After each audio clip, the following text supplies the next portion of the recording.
오늘 우리는 복음 그 전달자라는 주제로 우리 함께 하나님의 말씀 나누도록 하겠습니다. 요즘 우리가 묵상을 통해서 만나게 되는 인물이 있습니다. 누구죠? 요한, 그렇죠. 요한, 세례 요한이죠. 예, 세례 요한. 세례 요한이 여러분 예수님과 친척 관계인 거 아시죠? 예, 모르셨어요? 세례 요한의 어머니 엘리사벳과 예수님의 육신의 어머니 마리아가 서로 친척 관계입니다. 요즘에야 사촌 얼굴도 알아보기 어렵다는 시대지만 예전에는 우리나라도 육촌도 가까웠습니다. 육촌도. 그러니까 친척끼리 서로 왕래하면서 서로를 아는 것은 당연한 일이겠죠. 고대 근동 이스라엘도 마찬가지였습니다. 12지파가 각 지파들끼리 같은 마을에서 모여 살았으니까 당시 사회에서도 친척은 가족 공동체만큼이나 중요한 관계성을 지니고 있었습니다. 그러니까 역시 세례 요한과 예수님은 어렸을 때부터 서로 알고 지낸 그런 사이였고, 어쩌면 세례 요한의 어머니 엘리사벳이 세례 요한에게 예수님이 어떤 존재인지를 아마 알려주지 않았을까 싶지만, 요한복음 1장에서 성인이 되었던 세례 요한이 예수님에 대해서 사람들한테 이렇게 이야기한 것을 듣게 됩니다. 세례 요한이 뭐라고 말하냐면요, 나도 그를 알지 못하였다. 나도 그를 알지 못하였다. 몰라서 모른 게 아니라 늘 옆에 있었던 사람이었는데도 불구하고 몰랐다는 거예요. 나는 그를 몰랐다는 거예요. 어릴 때부터 같이 자란 사이지만 세례 요한은 예수님이 어떤 존재인지 몰랐다는 거예요. 그러면서 말하기를 나도 그를 알지 못하였으나 나에게 물러 세례를 베풀라 하시니가 성령이 누구 위에든지 머무는 것을 보거든 그가 곧 성령으로 세례를 베푸는 자인 줄을 알라 하셨기에, 내가 보니까 성령이 비둘기같이 하늘로부터 예수님에게로 내려와서 그 위에 머무는 것을 본 다음에야 나는 그가 하나님의 아들이신 것을 알았다는 거예요. 그리고 이것을 사람들에게 증언했다라고 하는 것이죠. 여러분, 함께 자라났던 세례 요한이 예수님이 그리스도 메시아이심을 어떻게 알았다는 거예요? 성령이 임하시니까 알았다는 거예요. 주님이 요한복음 15장에서 말씀하셨습니다. 내가 아버지께로부터 너희에게 보낼 보혜사, 곧 아버지께로부터 나오시는 진리의 성령이 오실 때에 그가 나를 증언하실 것이다. 그렇게 말씀하셨습니다. 예수님이 어떤 분이신지 우리에게 증언하신 분이 성령이시라는 거예요. 또 요한복음 16장에서 말씀하시기를 진리의 성령이 오시면 그가 너희를 모든 진리 가운데로 인도하시리니 그가 스스로 말하지 않고 들은 대로 우리를 진리 가운데로 인도하신다라고 하는 것이죠. 그러니 지금도 우리에게 말씀하시는 주님의 음성을 들은 대로 우리에게 전하시면서 또 우리를 진리 가운데로 인도하시는 분이 누구라는 거예요? 성령이라는 거예요. 성령. 따라서 성령이 아니고는 세상 모든 사람들도 알고 있는 예수님의 존재가 나의 메시아이심을 알 수가 없고, 성령이 아니고는 지금 우리 자신을 위해 말씀하시는 주님의 음성을 우리가 알 방법이 없으니, 여러분이 정말 예수님을 알고 싶고 정말 예수님의 그 영생의 힘이 여러분 삶 가운데 충만하기를 원하신다면 우리 가운데 충만히 먼저 임재해야 되는 분이 누구라는 거예요? 성령이시라는 거예요. 성령. 나도 그를 알지 못하였으나 성령이 임하심으로 예수님이 하나님의 아들이심을 알게 되었다. 사랑하는 성도 여러분, 저는 이 시간은 물론 앞으로 우리 모든 인생의 날들에 성령께서 늘 함께 하시기를 진심으로 소망합니다. 그래서 날마다 저도 여러분도 예수님을 알아가고 예수님의 음성을 들으면서 예수님과 함께 동행하는 삶을 살아갈 수 있는 그 삶이 우리의 삶이 될 수 있기를 진심으로 소망하는 것이죠. 오늘 우리가 읽은 고린도서 말씀에서도 우리는 바울이 전하게 되는 증언의 말씀을 우리는 듣게 됩니다. 고린도전서는 바울이 3차 전도 여행 중에서 에베소에 머물면서 썼던 편지였습니다. 바울이 이 고린도 교회 성도들에 대해서 소개했던 기록이 있습니다. 이 교회 성도들이 어떤 성도들이냐? 고린도전서 1장 26절 말씀 보니까 이 교회는 지혜로운 자 별로 없대요. 지혜로운 자가 많지 않고 능한 자가 또 많지 않고 문볼 좋은 자가 많지 않았지만 하나님께서 그런 약한 것을 택하사 강한 것을 부끄럽게 하시려고 이 교회를 세우셨다라고 하는 것이죠. 제 말씀 보니까 우리 교회도 좀 그러지 않을까 싶습니다. 그런데 이 고린도 교회에 복음이 들어가니까 그들이 이제 달라지기 시작하는데 그들이 모든 언변과 모든 지식에 풍족하게 되면서 그리스도의 증거가 그들 가운데 견고하게 되고 모든 은사의 부족함 없이 주의 나타나심을 기다리는 교회와 성도들이 또 되었다라고 하는 것이죠. 축복 임한 것입니다. 그런데 또 안타까운 것이 있어요.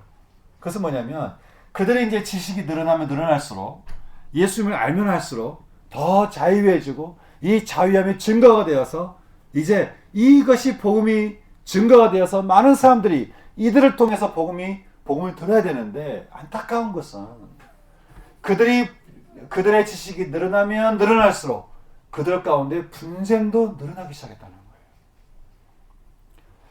그들 복음을 전하는 자들의 전하는 자들을 보면서 마음에 드는 누군가를 골라가지고 편을 갈라서 그렇게 복음을 전할 때 복음을 이렇게 잘못 이해했다라고 하는 것이죠. 그러면서 잘못된 복음 앞에 그들이 분열하게 되었다라고 하는 거예요. 여러분, 아니 복음을 들은 그들에게 복음으로 우리가 자유하게 되고 또 복음으로 그들이 그들의 삶이 달라지는 것을 우리가 기대해야 되는데 어떻게 복음이 들어갔는데 그 교회 가운데 분열이 일어날 수 있을까? 우리가 이렇게 이해하지 못할 수 있지만요, 여러분, 은혜를 받으면 받을수록 우리가 기억할 게 있습니다.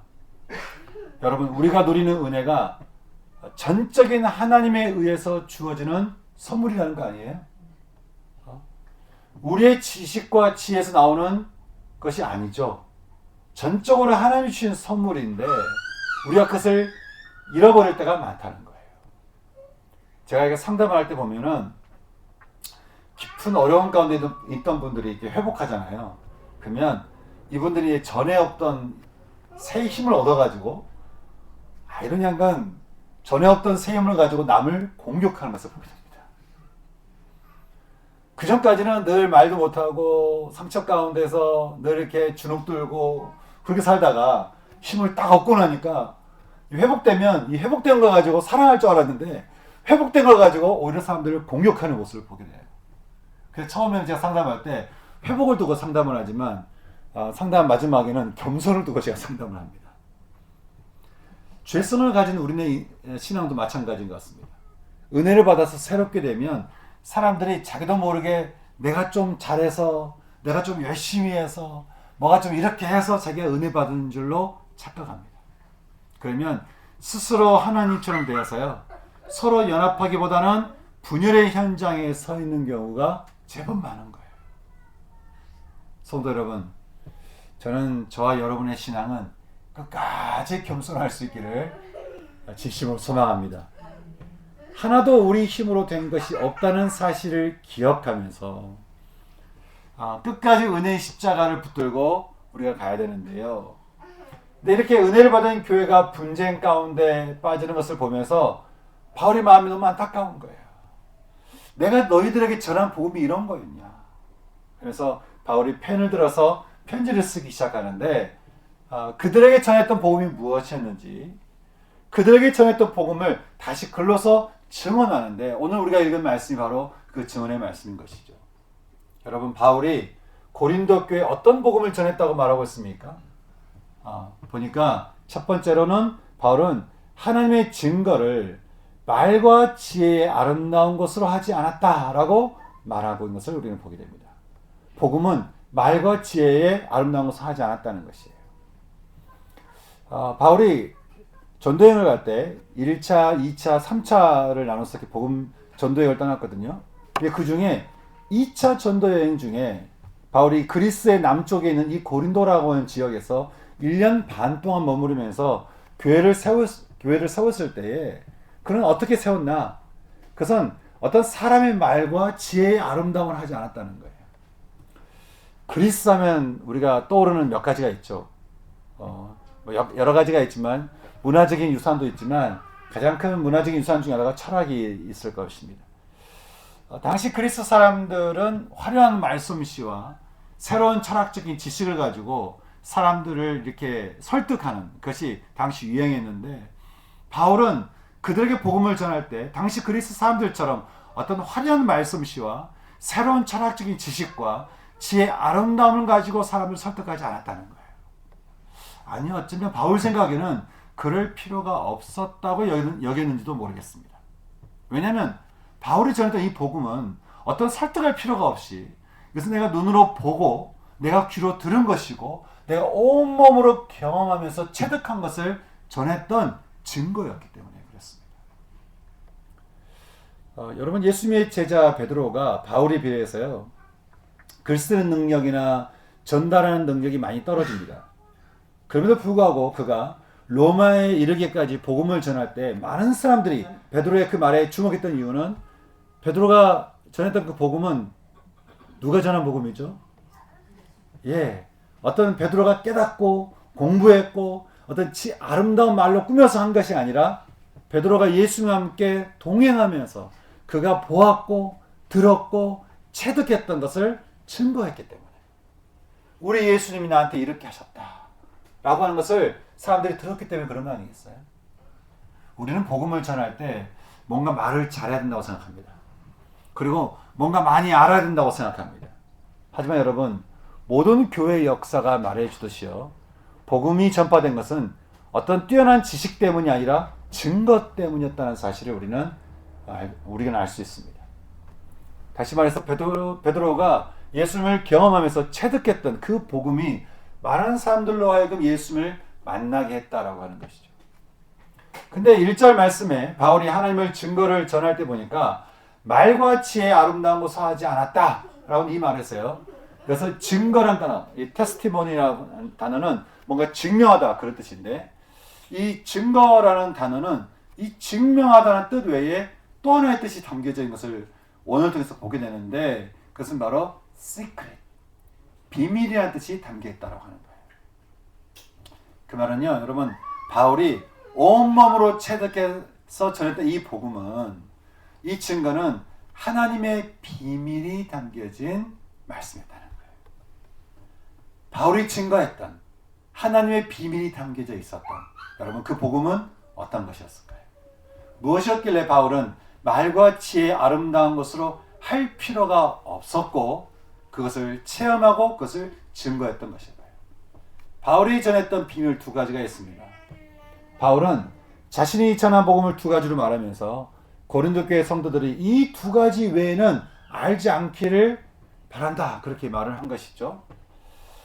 저는 이 말씀 보면서 그런 마음 드는 거예요. 저는 우리 빈들의 풍성한 교회 성도들 여러분들도 뭐 다른 거는 뭐 이런 것 저런 거 우리가 다 잊어버려도 괜찮아요. 근데 정말 다 잊어버려도 정말 저 역시 이 두 가지만큼은 우리가 죽는 순간까지 우리가 꼭 붙들고 잊지 않았으면 하는 것이 있는데, 그 두 가지가 뭘까? 첫째로 우리가 지난주 말씀 나눈 것처럼 복음은 예수 그리스도라고 하는 것입니다. 복음은 예수 그리스도이다. 네, 여러분, 좀 우리가 달리 생각할 게 있습니다. 우리가 이제 예수님을 통해서 우리에게 영생을 하고 생명을 얻잖아요. 근데 바울이 보니까 예수님을 복음의 비밀이라고 생각한 이유가 있어요. 그것은 말씀에 명철했던 바리새파 출신이었던 이 학자 같았던 이 바울이 예수님을 만나고 나서 깨달은 것이 있는 거예요. 야, 예수님이 이런 분이구나. 놀라운 사실을 깨닫게 됐는데, 그것은 예수님이라는 존재가 보니까 우리에게 오신 예수님은 새로운 아담이었다는 거예요. 그리고 두 번째 아담이자 예수님은 마지막 아담이었다고 하는 것이죠. 인간이 하나님에 의해서 창조되어서 생명성을 가지게 되었다가 스스로 하나님처럼 될 수 있다는 유혹에 넘어가서 다 죄인이 되어버리죠. 그렇게 사망의 역사를 쓰게 된 첫 번째 아담 때문에 그 이후에 모든 사람들이 다 사망하게 되었는데, 그 끊겨진 생명의 계보를 다시 이어서 그를 믿는 모든 사람들이 생명을 얻도록 살려주는 영이 되시는 마지막 아담이 등장하시게 되었는데 그 마지막 아담이 바로 예수님이었다는 거예요. 우리 바울의 이 고백을 우리 로마서 5장에서 찾아볼 수 있는데 우리 로마서 5장 말씀 함께 찾아보겠습니다. 로마서 5장 17절에서 19절 말씀을 함께 우리 찾아보겠습니다. 우리 같이 읽겠습니다. 시작. 한 사람의 범죄로 말미암아 사망이 그 한 사람을 통하여 왕노릇하였은즉 더욱 은혜와 의의 선물을 넘치게 받는 자들은 한 분 예수 그리스도를 통하여 생명 안에서 왕노릇하리라. 그런즉 한 범죄로 많은 사람이 정죄에 이른 것 같이 한 의로운 행위로 말미암아 많은 사람이 의롭다 하심을 받아 생명에 이르렀느니라. 한 사람이 순종하지 아니하므로 많은 사람이 죄인 된 것 같이 한 사람이 순종하심으로 많은 사람이 의인이. 한 절 더 읽겠습니다. 21절.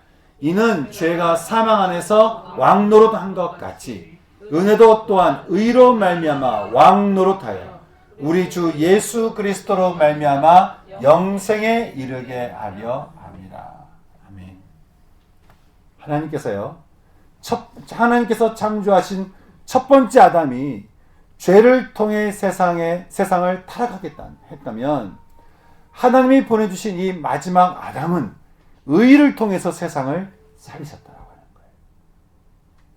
바울이 오늘 말씀 7절에서 말했듯이 이 놀라운 비밀은 영원 전부터 우리가 누릴 영광을 위해서 감추어졌던 것인데 이제는 밝히 드러난 이 하나님의 지혜이신 예수님에 대해서 사도 요한은 요한복음 3장에서 이렇게 말을 합니다.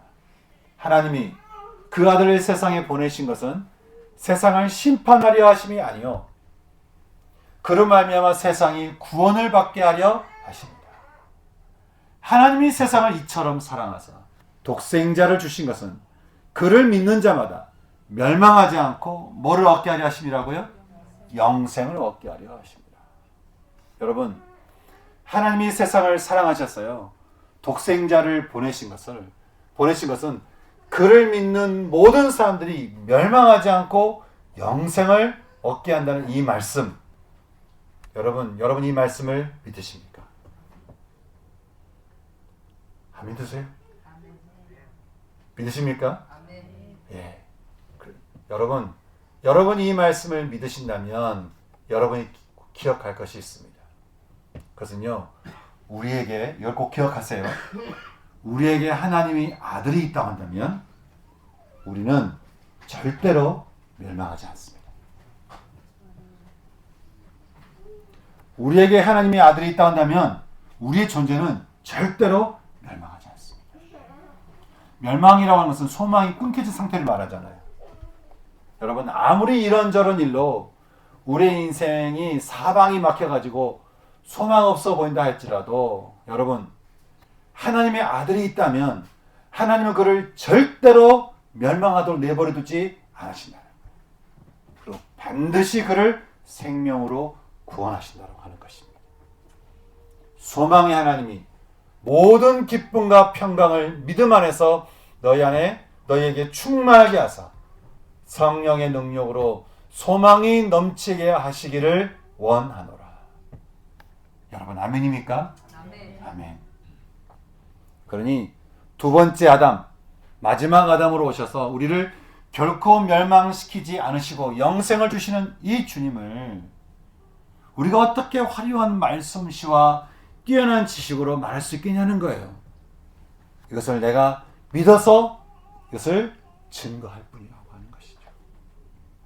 만세 전부터 감춰졌다가 드러난 이 하나님의 지혜이신 예수 그리스도, 이것이 바울이 전한 첫 번째 복음의 비밀이었다고 한다면 또 한 가지 비밀이 있죠. 그것은 바로 복음은 그가 십자가에 못 박히신 일이라는 것입니다. 하나님과 우리 사이에 끊겨버린 생명성을 주님이 회복시킨 방법이 있습니다. 빌립보서 2장 8절에 그가 사람의 모양으로 나타나사 자기를 낮추시고 죽기까지 복종하셨으니 곧 십자가에 죽으십니다. 바로 십자가에서 못 박혀 죽으심으로 그 죽음이 우리를 살리셨다는 거예요. 다시 말해서 하나님께서 우리에게 살 길을 열어놓으신 게 있는데 그 살 길은 바로 십자가라고 하는 것이죠. 사단은 우리가 늘 죄를 짓도록 늘 우리를 미혹하죠. 어떻게든 우리를 유혹해서 죄를 짓게 합니다. 그래놓고 죄를 짓는 우리를 또 우리를 고소합니다. 너가 이러이러한 죄를 지었지 않냐? 너는 그래서 멸망하게 마땅하지 않냐? 너는 좌절하게 마땅하지 않냐? 계속 우리를 이렇게 미혹하고 유혹하고는 죄 지은 우리를 고소합니다. 그런데 우리의 죄에 대해 그런 우리에 대해서 주님은 어떤 방법을 택하셨죠? 우리를 심판하신 것이 아니라 당신이 죽으심으로써 우리 죄를 덮어주시구나. 우리에게 생명을 주셨으니 여러분 우리에게 생명을 주신 이 십자가가 아니면 우리가 어떻게 날마다 생명의 삶을 우리가 살 수 있겠습니까? 이 은혜를 입은 바울이요 언젠가 디모데에게 편지를 쓰면서 이렇게 말한 적이 있습니다. 자기를 이렇게 소개했어요. 나는 죄인 중에 괴수였다. 그 말은요 좀 쉽게 말하면 나는 나쁜 놈 중에 아주 나쁜 놈이었다.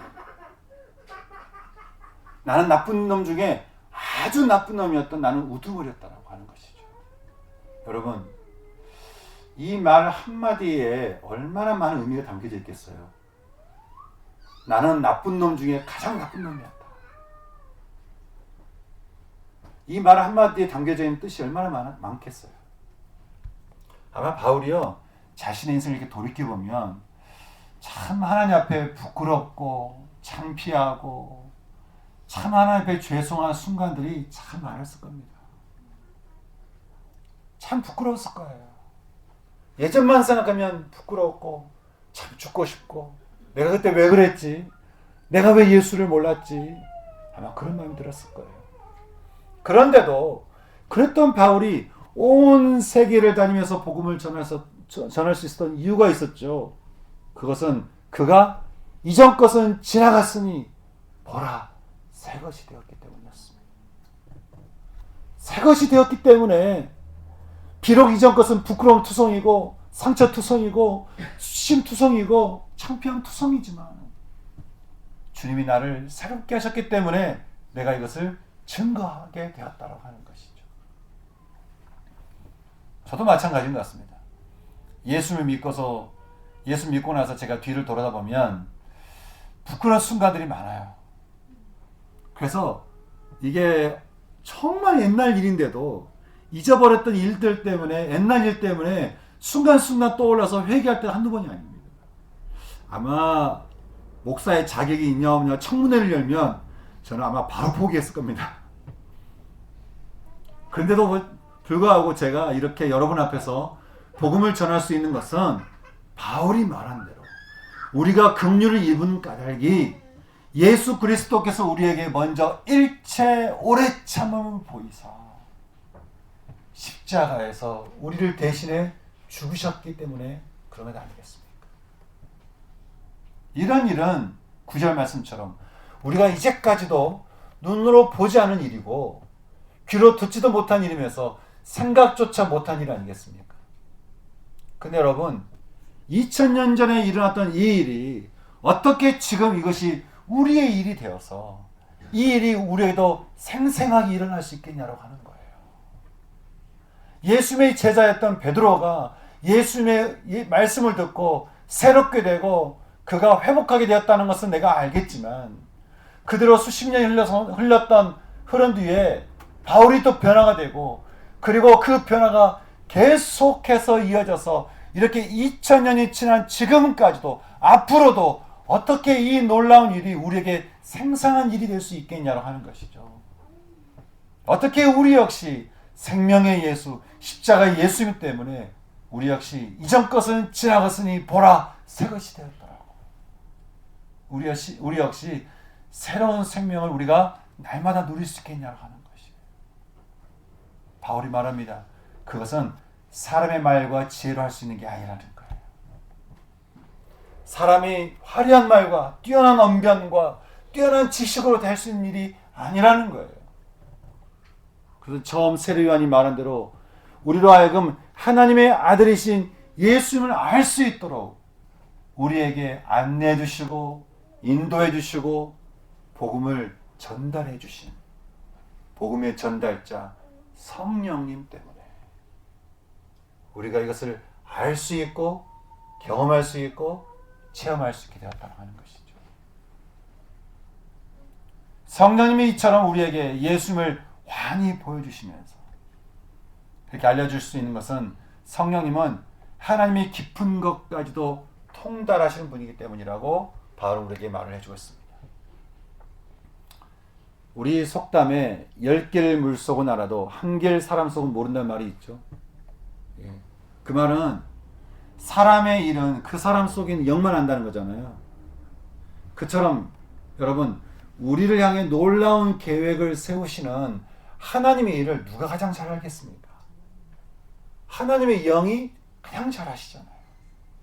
그러니 바울은 복음을 전할 때에 자신의 말과 전도함이 설득력 있는 지혜 말로 하지 않도록 늘 그 마음이 약하고 두렵고 심히 떨었다는 거예요.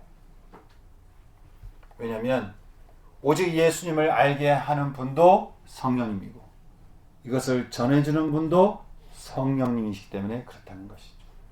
그러니 그 복음 앞에 누가 감히 명함을 내밀 수 있겠냐는 거예요.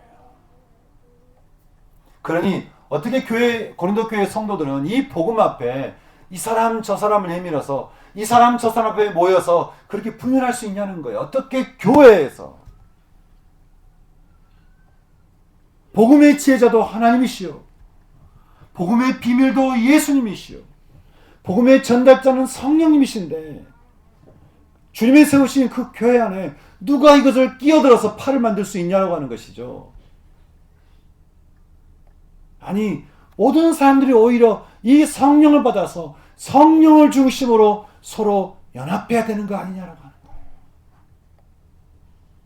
우리가 오직 하나님의 성령을 받아 성령을 통해 하나님이 우리에게 주시는 모든 은혜를 알게 되었고 시편 말씀대로 은혜를 받은 자들이 이제 영혼이 흔들리지 않고 견고해져서 그 삶에 두려움이 없게 되었으니 우리에게 복음이 복음되기 위해서 우리 삶의 복음이 실제가 되기 위해서 그리고 누군가에게 복음을 증거하기 위해서 우리가 언제나 기억해야 되는 분이 있다 한다면 바로 복음의 전달자 성령님이라고 하는 것입니다. 그러니 여러분 우리에게 영생을 주시는 예수님의 생명이 십자가에서 우리의 모든 묶임을 완전하게 풀어버리시고 날마다 자유케 하시는 그 자유함이 우리 삶에 생생하게 펼치도록 보여주시고 알려주시는 그 은혜가 여러분 지금 이 순간에도 우리에게 펼쳐지기 위해서는 우리가 날마다 매 순간마다 우리가 간구해야 될 것이 무엇이라는 것이죠? 성령이라는 거예요. 사랑하는 성도 여러분, 저는 이 시간 우리에게 임하기를 원하시고 임하기를 갈망하시는 그 성령님으로 인해서 지금 이 시간 저는 성령님이 우리 가운데 임하여서 저와 여러분에게 묶인 모든 묶임들이 다 풀어지고 모든 아픔과 상처들이 치유되고 억눌리고 답답한 모든 문제들이 회복되어질 수 있는 그런 은총이 저는 성령님을 통해 여러분 지금 이 순간 여러분 모두에게도 임할 수 있기를 주님의 이름으로 축복합니다. 그러려면 우리가 하나님의 영이신 예수의 영이신 성령님 앞에 우리가 진실됨으로 기도해야 되겠죠. 성령님 이 시간 우리가 정결함으로 주 앞에 우리가 서기를 기도하오니 성령님 우리 모두에게 간구하며 기도하는 우리 모두에게 충만히 임하사 우리로 하여금 영생의 예수님 십자가의 그 영생의 놀라운 축복이 그 비밀이 우리 안에도 충만케 되게 하여 주옵소서. 그리고 복음을 듣고 살아야 할 우리 이웃들에게도 복음을 전할 때에 우리가 사람의 말과 지혜로 하는 것이 아니라 성령님이 내 안에서 증거하시는 그 증거대로 내가 증언할 수 있는 증언의 사람 될 수 있도록 인도하여 주시옵소서. 그렇게 복음의 전달자 되시는 성령님이 내 안에 우리 안에 충만히 마시도록 저는 기도하며 나갈 수 있는 저는 이 시간 됐으면 좋겠습니다. 주님, 성령님 우리 가운데 임하여 주시옵소서. 우리 가운데 혹시 닫혀져 있는 마음이 있습니까? 주님, 이 마음이 주 앞에 활짝 열리기 원합니다. 혹시 이것이 우리 죄로 인해서 닫혀져 있습니까? 주님, 우리 죄를 용서하여 주시옵소서. 우리 닫힌 마음을 풀어 주시옵소서. 하나님, 우리 스스로 혹시 풀지 못할 마음이 있습니까? 성령님 강권적으로 역사해 주셔서 이 닫힌 마음들이 풀어지게 하여 주시옵소서. 그래서 하나님, 오직 그 복음이 생생하게 우리 심령 가운데 온전히 그대로 전해지는 은총이 있게 하여 주시옵소서. 성령이 우리 가운데 임하여 주시옵소서.